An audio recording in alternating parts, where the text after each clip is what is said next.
जय श्री श्याम। आज हम डिस्कस करेंगे बीएससी फाइनल फिजिक्स के यूनिट 3 के लेक्चर नंबर 2 के बारे में, और साथ ही डिस्कस करने जा रहे हैं BSc BEd third year physics के यूनिट 3 के लेक्चर नंबर 2 के बारे में। और अपना चैप्टर चल रहा था particle in a box. Box के अंदर पार्टिकल स्थित है और वो क्या कर रहा था भी एक विमीय गति कर रहा था। उस कंडीशन के अंदर हमें वेव फंक्शन को फाइंड करना था, आइगन मान को फाइंड करना था, आइगन फलन को फाइंड करना था। तो उसके बारे में अपने डिस्कस कर रहे थे। हम क्या है भी उस लेक्चर के अंदर यहां तक पहुंच चुके थे भी एक विमीय बॉक्स में गतिशील कण का तरंग फलन क्या होता है भी sine x equal to a sine k x. यहां तक क्या है भी अपने पहुंच गए थे। आगे क्या था भी अपने क्या भी ए कांस्टेंट की वैल्यू को फाइंड करना था। तो इस फैक्टर के अकॉर्डिंग भी आपके पर सामान्यकृत तरंग फलन की सहायता से पर सामान्यकृत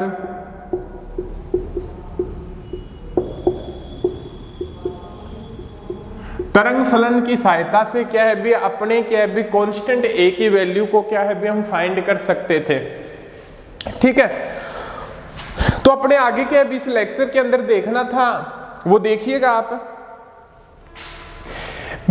सबसे पहले क्या भी एक ए कांस्टेंट की वैल्यू को फाइंड करना है, उसके साथ यहाँ पे जो के दिया गया है उसकी वैल्यू को भी हमें क्या है भी फाइंड करना है। तो के की वैल्यू किस प्रकार से फाइंड करेंगे।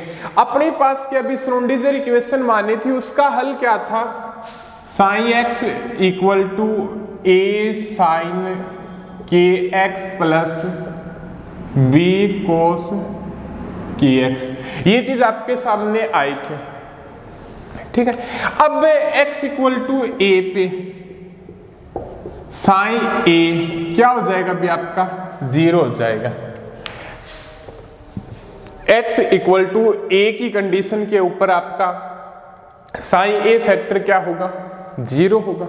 ये बात क्या भी अपने पता है, क्योंकि अपने जो आरेख डायग्राम डिनोट किया था वहां पे क्या है भी 0 से लेके a के मध्य 0 से लेके a के मध्य क्या भी कण उपस्थित है, और a पर या 0 पर या 0 से कम पर या a से ज्यादा पर वहां पे कण उपस्थित नहीं है। और जहां पे कण उपस्थित नहीं है वहां पे जो वेव फंक्शन का मान होगा वो 0 होगा, क्योंकि जहां पे कण के पाए जाने की प्रायिकता 0 होती है वहां पर वेव फंक्शन का मान क्या होता है भी 0 होता है। तो ये कंडीशन के अकॉर्डिंग 0 हो गया। बी कांस्टेंट की वैल्यू क्या है भी अपने 0 फाइंड कर चुके थे। तो ये क्या हो जाए साइन, ये साइन ए पुट करेंगे तो 0 ए साइन के ए और बी कोस के ए। तो ये फैक्टर 0, तो आपका फैक्टर क्या आ गया अभी आपका ए साइन के ए इक्वल टू 0। ये फैक्टर क्या है अभी आपका आ चुका था। क्लियर है आपका यहां तक।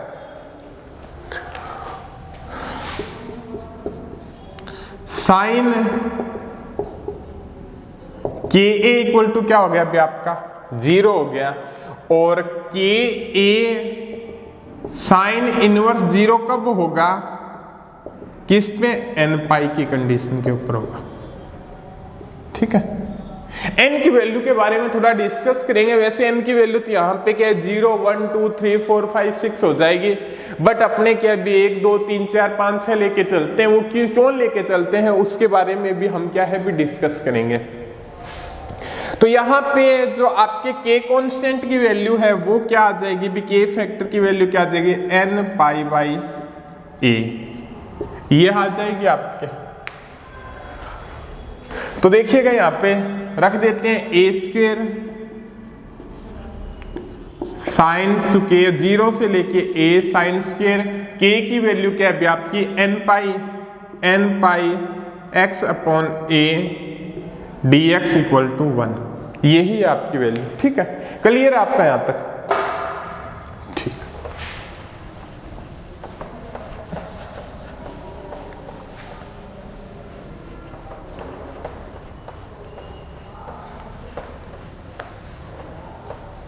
आगे देखिएगा आप।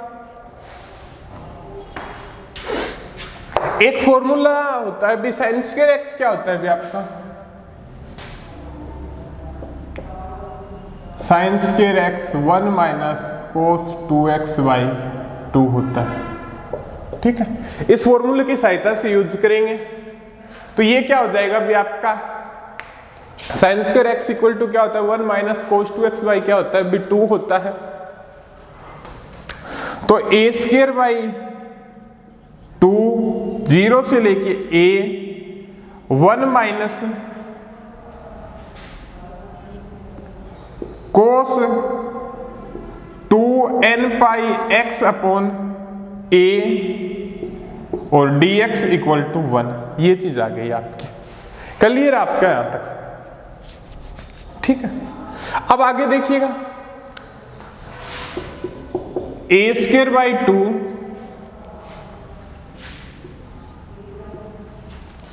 1 का क्या हो जाएगा अभी x cos 2n pi x by a का क्या हो जाएगा अभी कोस x का साइन x होता है समाकलन, और इसका 2n pi upon a, limit 0 से लेके a इक्वल टू 1 तक, यही चीज होगी आपकी। क्लियर आपका यहां तक? आगे देखिएगा आप,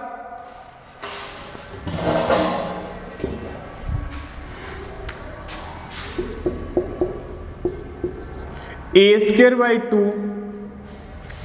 x की वैल्यू क्या है आपकी a, x की वैल्यू a पुट करेंगे यहां पे, a से a cancel out, sine 2n pi की वैल्यू क्या होगी, n की वैल्यू 0 1 2 3 4 5 6 पुट कर दो, क्या चीज आ जाएगी भी आपकी 0 ही आएगी।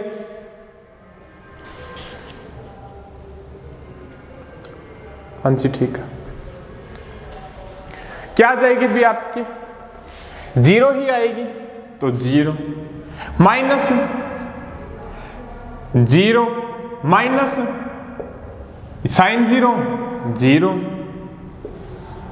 यही होगा आपका। लिमिट पुट करेंगे, आपको पता है बे साइन के फैक्टर के कारण क्या है बे और फैक्टर क्या हो जाएंगे भी आपके 0 हो जाएंगे। तो ये क्या हो जाएगा भी आपका a square a/2 equal to 1, और आपका a स्क्वायर इक्वल टू क्या आ जाएगा भी आपका 2/a, और a इक्वल टू क्या आ जाएगा भी आपका √2/a। a क्या आ जाएगा भी आपका √2/a आ जाएगा। ठीक है, भी अपने परसमान्य का तरंग फलन की सहायता से क्या है भी अपने a फैक्टर की वैल्यू को क्या कर लिया भी हमने फाइंड कर लिया। ठीक है, इससे आगे देखते हैं भी अपने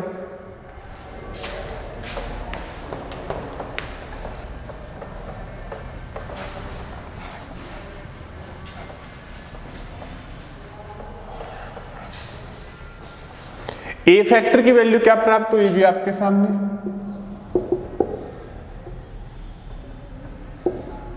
√2/a, और केफ, और तो आगे देखिएगा भी अपना एक विमीय बॉक्स में गतिशील कण का तरंग फलन क्या आया था भी आपका sin x equal to a sin kx आया था। a फैक्टर की वैल्यू आपकी थी भी √2/a आ चुके थे। k के लिए रिलेशन क्या फाइंड किया था भी अपना ka इक्वल टू n पाई आया था आपका, और a इक्वल टू क्या हो गया बे n pi upon k equal to मान लो वो क्या हो गया भी आपका n पाई अपॉन a हो गया।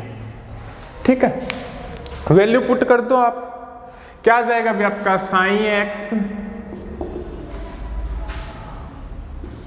√2/a साइन k की वैल्यू क्या है n pi x upon a। ये जो आपका आइगन फलन है, ये जो आपका वेव फंक्शन प्राप्त होता है,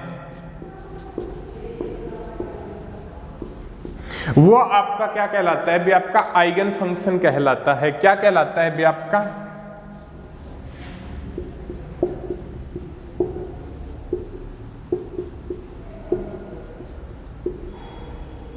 आइगन फलन या आइगन फंक्शन कहलाता है। यहां तक क्या है भी अपने डिस्कस कर चुके हैं। इससे आगे देखिएगा, अब जो इसका जो वेव फंक्शन का जो ग्राफ प्लॉट करते हैं वो ग्राफ किस प्रकार से प्राप्त होता है उसके बारे में डिस्कस करते हैं। जो आरेख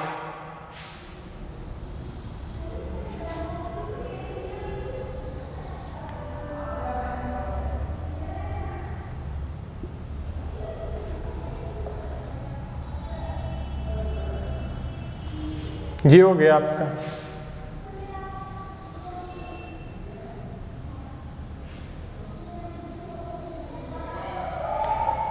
ये हो गया अभी आपका जो आपका आरेख प्राप्त होता है, हम उसके बारे में क्या है भी अभी डिस्कस करते हैं। तो देखिएगा भी इसके अंदर ये बराबर भी आपका जो x इक्वल टू 0 से लेके x equal to a, x equal to 0 से लेके x equal to a, n बराबर 1 की कंडीशन के ऊपर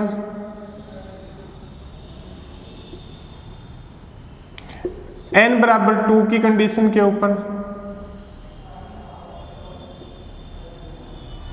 n बराबर 3 की कंडीशन के ऊपर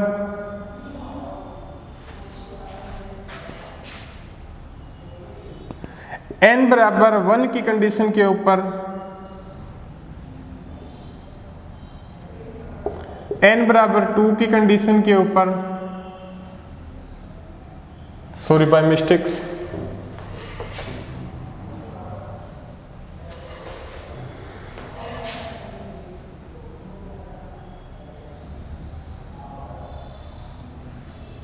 और n बराबर 3 की कंडीशन के ऊपर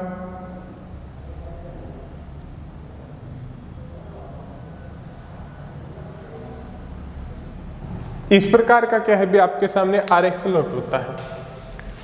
ठीक है, तो यहां पे एक बात और बता दूं भी, जहां पे जो n पाई की वैल्यू है भी, n की वैल्यू क्या हो सकती थी उस कंडीशन के अंदर 0 1 2 3 हो सकती थी, बट हम n की कंडीशन का यूज करते हैं कौन से के लिए, n इक्वल टू 1 2 3 से लेके, क्यों कि यहां पे यदि n की वैल्यू 0 होगी तो वेव फंक्शन का मान 0 हो जाएगा, और ये पता है भी आपका एक विमीय बॉक्स के अंदर कण तो उपस्थित है ही, उस कंडीशन के अंदर इस फंक्शन का मान 0 कभी नहीं हो सकता, क्योंकि हम स्पष्ट रूप से ध्यान है जो आपका एक विमीय बॉक्स है 0 से लेके a लेंथ के बीच में वहां का ये वेव फंक्शन है, और वहां पे कण तो उपस्थित है ही हमेशा, तो वहां पे इस फंक्शन का मान 0 नहीं हो सकता। इसके कारण हम n की वैल्यू 0 नहीं लेते हैं, ओनली 1 2 3 का क्या करते हैं भी यूज करते हैं। तो ये जो वेव फंक्शन sin 1 का हो गया, ये sin 2 का हो गया, ये sin 3 का हो गया, और ये sin 1 की स्क्वायर का हो गया, और ये sin 2 की स्क्वायर का हो गया, और ये sin 3 की स्क्वायर का हो गया। ठीक है, ये जो फंक्शन है वो क्या है भी प्रायिकता घनत्व को शो करते हैं, प्रायिकता घनत्व, और ये क्या है भी तरंग फलन को शो करते हैं। ठीक है, अब क्या है भी इसके रिजल्टेंट के बारे में क्या बताता है भी वो देखिएगा। ये हो गया क्लियर आपका। अब यहां पे आपकी जो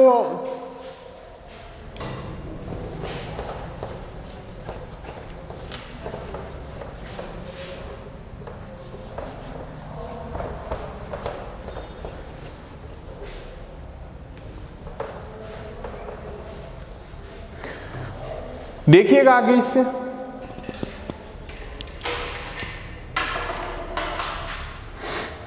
वेवलेंथ का मान क्या होगा, k इक्वल टू क्या होता है भी आपका 2 पाई अपॉन लैम्डा होता है, लैम्डा इक्वल टू क्या हो जाएगा भी आपका 2 पाई अपॉन k हो जाएगा, लैम्डा इक्वल टू क्या हो जाएगा भी आपका 2 पाई अपॉन k हो जाएगा। क्लियर आपका। अब k की वैल्यू क्या होती है भी आपकी n पाई अपॉन a होती है, तो यहां पे पुट करेंगे तो 2 पाई, k की वैल्यू क्या हो जाएगी n पाई अपॉन a, तो 2a अपॉन n आ जाएगी, 2a अपॉन क्या हो जाएगी भी n आ जाएगी। और यहाँ पे n की वैल्यू क्या है भी आपकी 1 2 3, ठीक है। तो देखिएगा यहाँ पे यदि n की वैल्यू पुट करते हैं तो 2a है, क्या है भी आपकी वेवलेंथ है। वेवलेंथ 2a है या नहीं है भी, अपने वेवलेंथ निकालते हैं तो ये चीज होती है ना भी आपको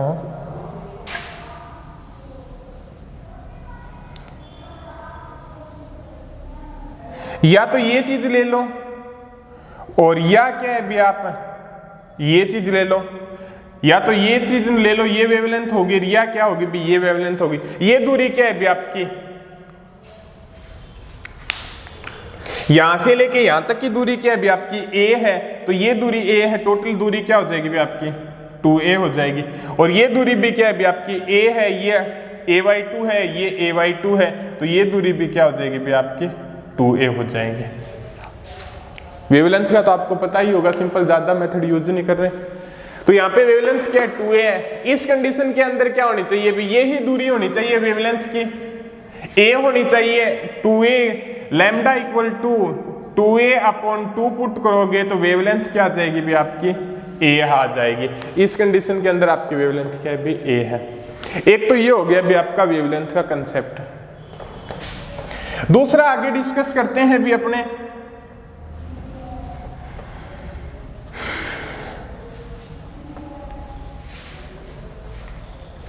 वो देखिएगा,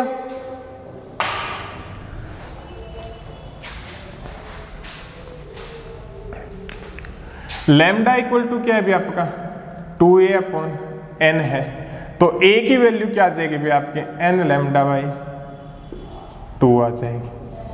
a की वैल्यू क्या आ जाएगी भी आपकी n लैम्डा बाई 2 आ जाएगी। लैम्डा इक्वल टू क्या है भी 2a अपॉन n है, तो a की वैल्यू क्या आ जाएगी भी आपकी n लैम्डा बाई 2 आ जाएगी। n की वैल्यू यहाँ पे पुट करेंगे 1 2 3, तो a की वैल्यू क्या आ जाएगी भी यहाँ पे लैम्डा बाई 2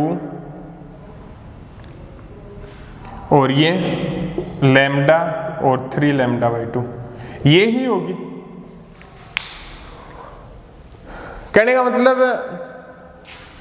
ये जो होगी वो वेवलेंथ की क्या होगी भी हाफ होगी, ये जो होगी वो क्या होगी भी वेवलेंथ के बराबर होगी, ये क्या होगी भी वो 3 लैम्डा बाई 2 के बराबर होगी a की वैल्यू। क्लियर है आपके बी क्या हो गया अभी डेड वेवलेंथ होगी प्लस हाफ हो गया, ये तो क्लियर है ही आपका। ठीक है, अब एक और कंडीशन के बारे में इसके अंदर ये भी बताता है भी वेवलेंथ के बारे में निकाल लिया, डिस्टेंस का फंक्शन जो a है वो वेवलेंथ के ऊपर किस प्रकार से डिपेंडेंस करता है वो भी हमने सेटिस्फाई कर लिया। भी सिंपल है काफी मेथड, आप इसको क्या भी देख भी सकते हो। अब ये बताता है भी आपके जो फंक्शन है उसके कण में पाए जाने की प्रायिकता। यदि यहां पे देखें a/2 पर कण के पाए जाने की प्रायिकता यहां पे मैक्सिमम है और ये a/2 के मध्य ही आएगा। यदि आप इस तरीके से कैलकुलेट करो sin1 व sin3 पर क्या है मैक्सिमम है कण के पाए जाने की प्रायिकता। कहने का मतलब a/2 पर sin1 व sin3 फंक्शन की में कण के पाए जाने की प्रायिकता क्या है भी मैक्सिमम है, और a/2 के ऊपर ही इस फंक्शन पे sin2 वेव फंक्शन पे कण के पाए जाने की प्रायिकता क्या है b, a/2 बीच वाले डिस्टेंस के ऊपर शून्य है। क्या है भी आपकी शून्य है, दिखाई दे रहा है यहाँ पे कण के पाए जाने की प्रायिकता, ये बीच वाला पार्ट होगा आपका a/2, यहाँ पे मैक्सिमम है, यहाँ पे ये शून्य है और यहाँ पे क्या है भी मैक्सिमम है। तो sin1 व sin3 पर तो क्या होगी कण के पाए जाने की प्रायिकता अधिक होगी, और a/2 पर sin2 फंक्शन पर क्या भी कण के पाए जाने की प्रायिकता क्या होगी भी शून्य होगी। ये आपके सामने स्पष्ट रूप से डायग्राम भी दर्शा रहा है भी ये दूरी क्या है भी शून्य को शो करती है और ये क्या है भी इसका मैक्सिमम पार्ट है। ठीक है, क्लियर आपका यहां तक। अब डिस्कस करते हैं भी अपने आइगन फलन के बारे में। सॉरी, आइगन फलन तो हो गया, आइगन मान के बारे में। आइगन मान क्या होंगे भी,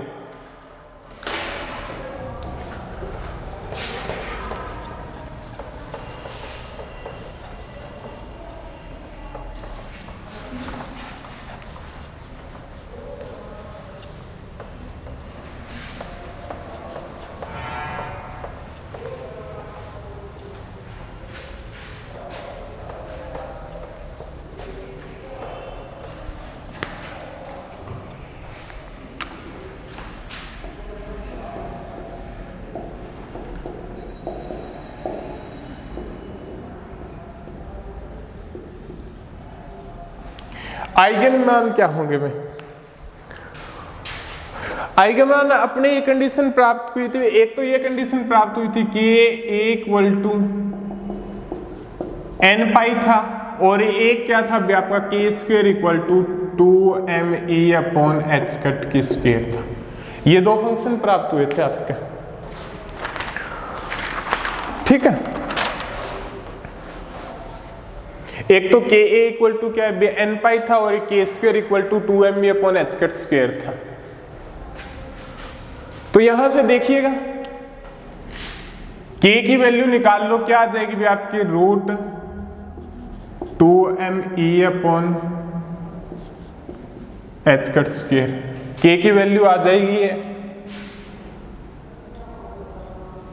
root 2me upon h cut square, और यहां से k की वैल्यू क्या आ जाएगी भी आपकी n पाई अपॉन a, यही आएगी। k की वैल्यू क्या आ जाएगी भी root 2me upon h cut square हो जाएगी। यहां से k फैक्टर की वैल्यू निकाल लेंगे, और यहां से k फैक्टर की वैल्यू निकाल लेंगे, वो क्या आ जाएगी भी आपके n पाई बाई a आ जाएगी। इसका स्क्वायर कर दो, 2me h कट स्क्वायर, और ये क्या हो जाएगा भी आपका n square pi square upon a square, और आपकी e की वैल्यू क्या आ जाएगी n square pi square h cut square 2me a square. ये चीज सॉरी 2m ये नहीं आएगा, 2m a स्क्वायर। ये चीज प्राप्त होती है भी एनर्जी स्टेट आ गए। अब ये बताता है भी एनर्जी स्टेट के मान क्या है भी हर कंडीशन के लिए अलग अलग होते हैं। तो आपका इवन कंडीशन के लिए क्या हो जाएगा, n की वैल्यू 1 के लिए pi square h cut square 2m a square. e2 के लिए क्या हो जाएगा भी आपका 2 दूनी 4 4 pi square h cut square upon 2m a square.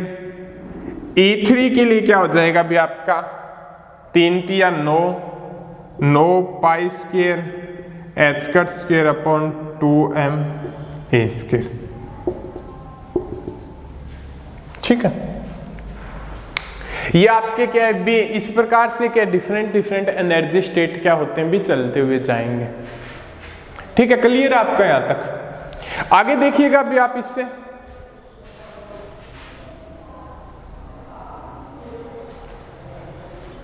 इसको आरेख के रूप में डिनोट करें, एनर्जी स्टेट के आरेख के अंदर।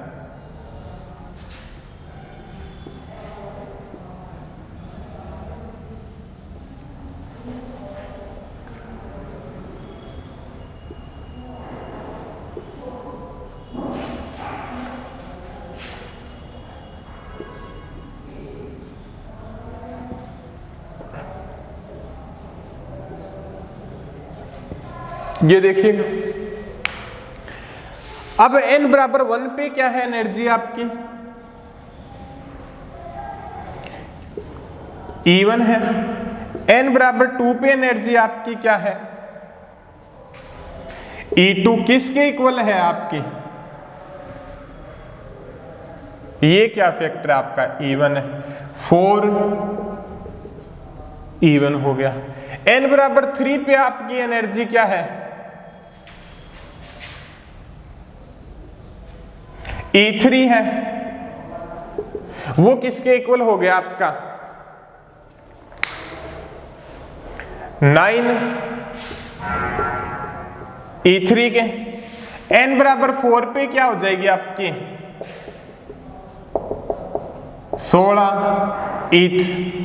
16 ये 1 आएगा, ठीक है।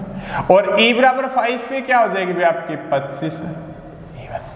इस प्रकार से क्या भी स्टेट चलती हुई जाएगी भी E3 ये हो गया, E4 अपने लिख देते हैं क्या हो जाएगा n की power 4 416 pi square h cut square और 2m a स्क्वायर, और e की पावर 5 पे क्या हो जाएगा 5 5 25 pi square h cut square और 2m a स्क्वायर। यही चीज हो जाएगी। Pi square H cut square 2m square 1 4 9 16 और 25 E1 के मल्टीप्लिकेशन के रूप में प्राप्त होती जाएगी। क्लियर है? अब यहाँ पे इसके स्पेस को ये कम है, ये फिर ज्यादा है, फिर ये फिर ज्यादा है, ये फिर ज्यादा है, इस प्रकार से इसलिए दर्शाया गया है क्योंकि इनके जो एनर्जी का मान है वो क्या है बी, E1 और E2 के बीच की जो एनर्जी का मान है वो E2 और E3 के बीच की एनर्जी की अपेक्षा क्या है भी कम है।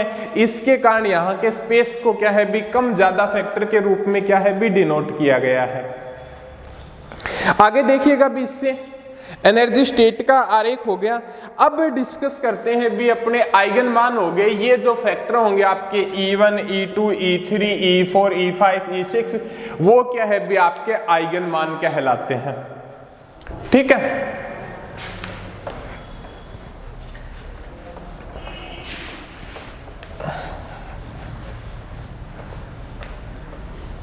अब एक जो आगे टॉपिक है भी आपका विविक्त ऊर्जा स्तर।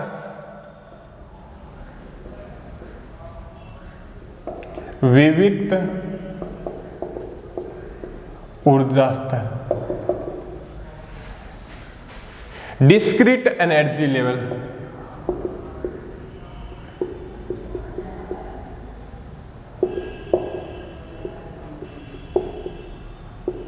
वो क्या होता है भी आपका विविक्त ऊर्जा स्तर या डिस्क्रीट एनर्जी लेवल। कहने का मतलब इसके अंदर क्या है बे हर फंक्शन के लिए n बराबर 1 2 3 4 5 के लिए जो एनर्जी की वैल्यू होती है वो क्या होती है भी डिफरेंट होती है। और जो विभव बॉक्स के अंदर जो कण की ऊर्जा होगी En वो किसके ऊपर डिपेंड करेगी, n square pi square h cut square 2ma square ये होगी आपकी। इसको आप इस प्रकार से लिख सकते हैं भी आपका h कट क्या होता है भी आपका h/2 पाई होता है, वो क्या है भी आपका En इक्वल टू क्या हो जाएगा भी n square pi square h square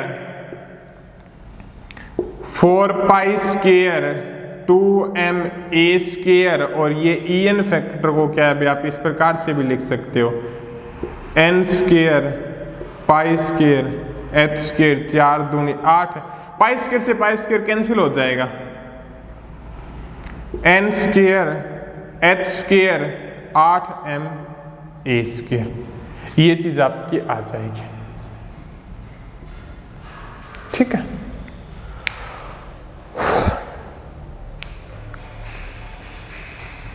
ये आपका क्या है भी डिस्क्रीट एनर्जी का क्षेत्र कहलाएगा। E1 E2 E3 के अंदर क्या है भी अलग अलग एनर्जी होगी। ठीक है, अब डिस्कस करते हैं भी अपने शून्य बिंदु ऊर्जा के बारे में। 0 पॉइंट एनर्जी क्या होगी, क्या डिस्कस करते हैं भी अपने अब शून्य बिंदु ऊर्जा के बारे में।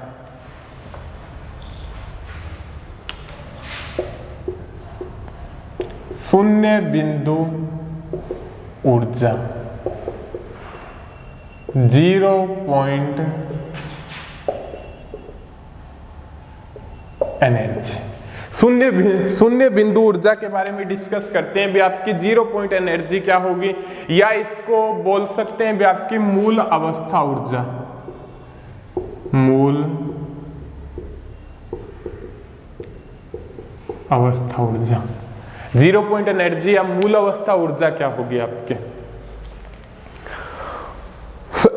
इसके बारे में क्या बताता है भी विभव बॉक्स के अंदर ग्राउंड स्टेट एनर्जी की बात कर रहा है अभी अपने। विभव बॉक्स के अंदर जो आपका m पार्टिकल गति कर रहा है वो कभी भी स्थिर अवस्था में नहीं होता है, हमेशा क्या है भी गति करता रहता है।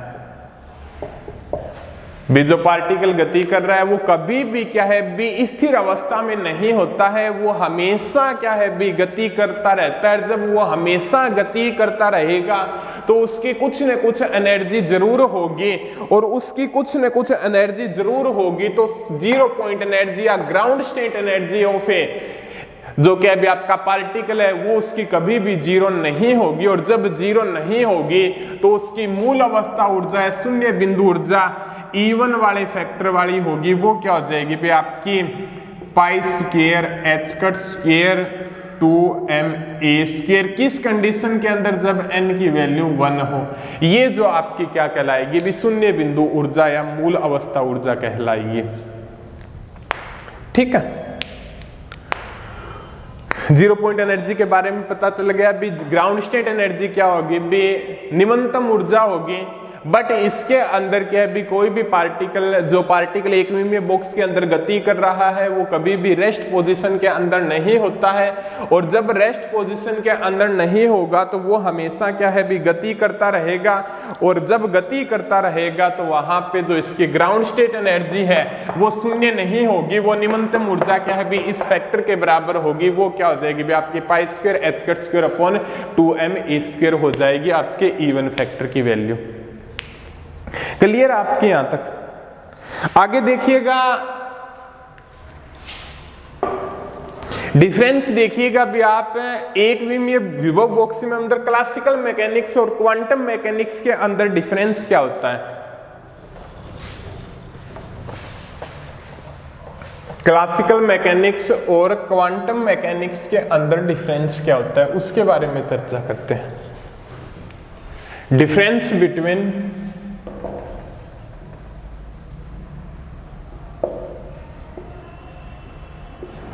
Classical mechanics and quantum mechanics.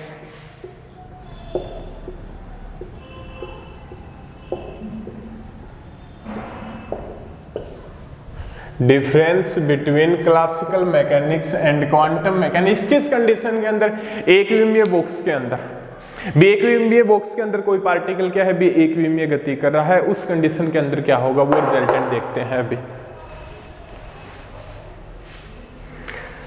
Classical mechanics क्या कहती है बी चिरसम्मत यांत्रिकी क्या कहती है, बी कण की मूल अवस्था की ऊर्जा क्या होती है, बी मूल अवस्था ऊर्जा या 0 पॉइंट एनर्जी क्या होती है, भी क्लासिकल मैकेनिक्स के अंदर शून्य होगी। बट क्वांटम के अंदर क्या होगी, इसकी मूल अवस्था ऊर्जा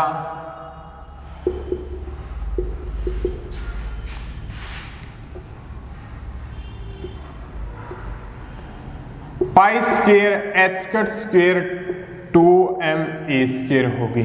इसकी मूल अवस्था ऊर्जा क्या होगी भी pi square h cut square 2m² होगी। सेकंड के अंदर क्या बताता है बी, जो इसके ऊर्जा स्तर होंगे क्लासिकल मैकेनिक्स के अंदर, जो इनके जो ऊर्जा स्तर होंगे कौन से, E1 E2 E3 वाले, क्लासिकल मैकेनिक्स की बात कर रहा हूं, जो इनके जो ऊर्जा स्तर होंगे वो आपके E1 E2 E3 E4 वाले, वो क्या होंगे भी जो इनके जो बीच का गैप होगा E1 से लेके E2 के बीच का गैप, E2 से लेके E3 के बीच का गैप, E3 से लेके E4 के बीच का गैप, E4 से लेके E5 के बीच का गैप क्या होगा भी कॉन्टिन्यूज होगा, बी के अभी बराबर होंगे। बट क्वांटम मैकेनिक्स के अंदर क्या होता है भी इनके ऊर्जा स्तर होंगे वो क्या होंगे भी, पहला E1 हो गया, 4 E1 आ गया, 9 E1 आ गया और 16 E1 आ गया, 25 E1 आ गया। भी इस स्पेस के कारण क्या है भी यहाँ पे E1 और ये क्या है भी E1 के संगत ऊर्जा है, ये क्या है भी E2 के संगत ऊर्जा है, ये E3 के है, ये क्या है भी E4 के है और ये क्या है भी E5 के। मीन्स क्या है E1 और E2 के बीच का गैप, E2 और E3 के बीच का गैप, E3 और E4 के बीच का गैप, सारे गैप क्या होते हैं समान नहीं होते हैं। तो यहाँ पे क्वांटम मैकेनिक्स के अंदर क्या है भी कॉन्टिन्यूस रूप से एनर्जी के अंदर क्या है भी वृद्धि नहीं होगी। एक बात और बताता है भी क्लासिकल मैकेनिक्स के अंदर, थर्ड पॉइंट के अंदर,